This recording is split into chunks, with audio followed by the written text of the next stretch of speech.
రాష్ట్రంలో ర్యాగింగ్ అరికట్టేందుకు కఠిన చర్యలు తీసుకోవాలని కాంగ్రెస్ సీనియర్ నేత వి హనుమంతరావు డిమాండ్ చేశారు. మెడికో ప్రీతి మృతికి కారణమైన వ్యక్తులకు శిక్ష పడాలన్నారు. కఠిన శిక్షలు అమలు జరిగితే తప్పు చేయాలంటే భయం పుడుతుందన్నారు. మహిళలపై దారుణాలకు పాల్పడేవారిని బహిరంగంగా శిక్షించాలన్నారు.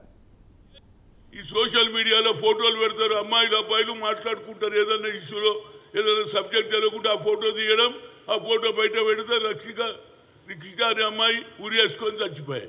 ఏదే government should take immediate action. Ragging every యూనివర్సిటీలో పెట్టాలి, సీక్రెట్లా సివిల్ డ్రెస్లా తిరుగుతుంటే భయపడతారు, లేకుంటే ఎవరిని ఇస్తారు సార్. దీనికి డ్రగ్స్ అలవాటు అయిపోయినరు, తాగుడు అలవాటు అయిపోయినరు, ఎవరి మాట ఎవరు వినాలి.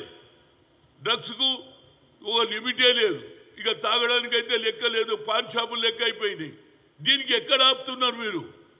నేను అనేది ఏంటి, భయపడతాడు ఎప్పుడు అంటే యువకుడు కానీ ఎవడైనా మీ మగవాడు భయతాడు అంటారే, నేను ఆమె మీద రేప్ చేసినా చంపేస్తా, నన్ను నా ప్రాణం కూడా పోతుంది, మా తల్లి సంగతి ఏంది, మా అక్క సంగతి ఏంది, నేను ఆలోచన రావాలంటే ఓపెన్గా ఉరి తీసి ఏదైతే వచ్చిందో ఆజిపూర్లో శ్రీనివాస్ రెడ్డి ఇప్పటిదాకా ఉరి తీసి ఉంటే ఈ సంఘటన జరగకపోతుండే అంటున్నా. I'm appealing to the government.